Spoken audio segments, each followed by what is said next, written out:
So today I woke up with the most excruciating pain in my body like I've never felt before. I've been feeling a little weird and sore like these past couple of days, but today took the cake.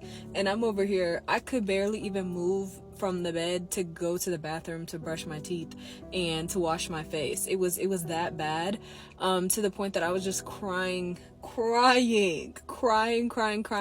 on that bed. And I was just like, I start looking up on WebMD and I'm like, okay, what is this symptom? What does this mean? What does that mean? What does this mean?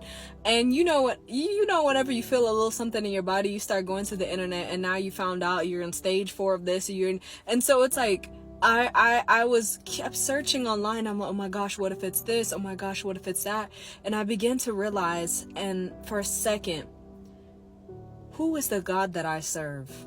Because if it's the same God if it's the same God from the Bible, the one that can shut the mouths of lions, the one that made the lepers walk, the one that made the blind see, if it's the same God that I serve, that's the same God of the Bible, then whatever it is that's going on in my body, I know who has the final authority and who has the final say. So instead of WebMD, I started talking to God, and I was like, Lord, whatever this sickness is in my body, it needs to leave in Jesus' name. And I just started crying, laying on the bed there, allowing worship music to play.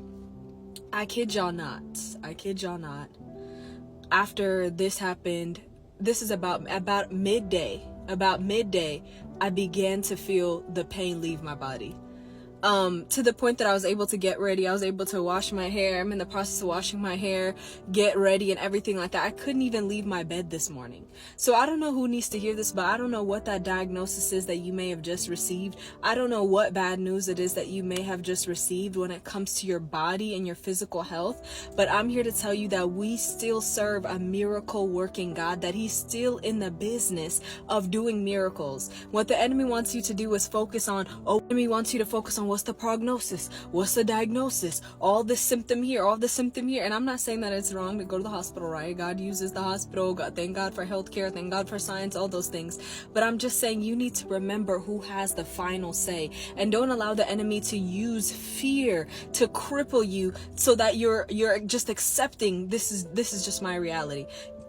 No. Our God has the final say. And it's one thing to hear that he's a healer. It's another thing to experience the healing power of the God that we serve. So I don't know who needs to hear this today, but trust in the Lord. He is a God that still heals even in 2020.